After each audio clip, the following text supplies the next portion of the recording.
Сәлеметсіңдер ме оқушылар? 7-ші сабақтың тақырыбы. Тоқтап отам, атаң келеді артыңда. Сабақтың мақсаты мәтіндегі негізгі ақпаратты анықтау. Жаңа тақырып бойынша жаңа сөздерді сөздіктеріңе жазып алыңдар. Жарықтық, почтенный, жарықтық қарт, почтенный старик, зиялы, интеллигентный, қалжыраған, уставший.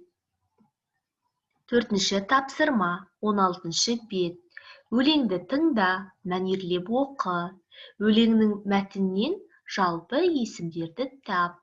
Оларды дәптеріңе жаз. Берілген өлеңді оқып, ішінен жалпы есімдерді тауып жазамыз.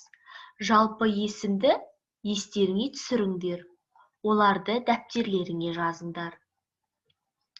Тыңдалым жазылым тапсырмасына байланысты дескриптор кестесі. Өлеңді тыңдайды, 1 балл.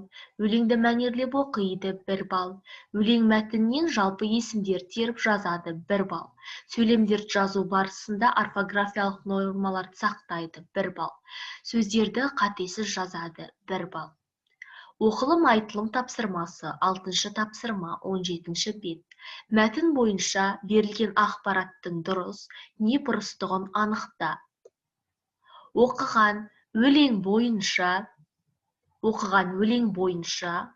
4-ші тапсырма бойынша ақпараттың дұрыс немесе қате екендігін біз жазуымыз керек.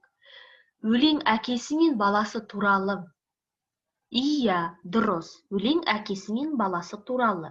Өлеңді мұқият оқысаңыздар, әкесі баласына өзінің шынайы ақылын айтып жатыр.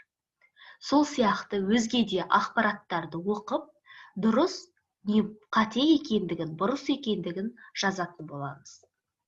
Оқылым айтылым тапсырмасына байланысты дескриптор кестесі. Мәтін бойынша 3 дұрыс ақпаратты анықтайды, 3 балл. 2 бұрыс ақпаратты анықтайды, 2 балл. Осымен сабақ аяқталды. Сау болыңдар оқушылар.